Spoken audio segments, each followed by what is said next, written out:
কেন ধরেছিস বল?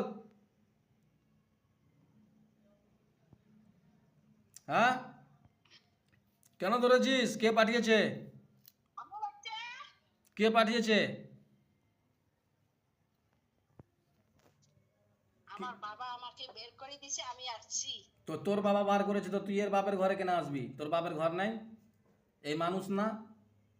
হ্যাঁ, তুই তো জিন্নাত। তো তোর এক কাজ কর। আমার বাড়িতে আমি আসছি। হ্যাঁ, তো তোর বাবা তোকে বার করে দিয়েছে, একে 10 বিঘা সম্পত্তি দে। আর প্রতিদিন টাকা দিবি খরচের, যা বাড়িতে খরচ হবে তোকে বাড়িতে রাখবো। বেয়াদব কোথাকার। টাকা দে। 10 লাখ টাকা দিবি আর 10 বিঘা জায়গা করে দিবি, ওই বাড়িতে থাকবি আর মানুষের রূপ ধরে আসবি। দিবি?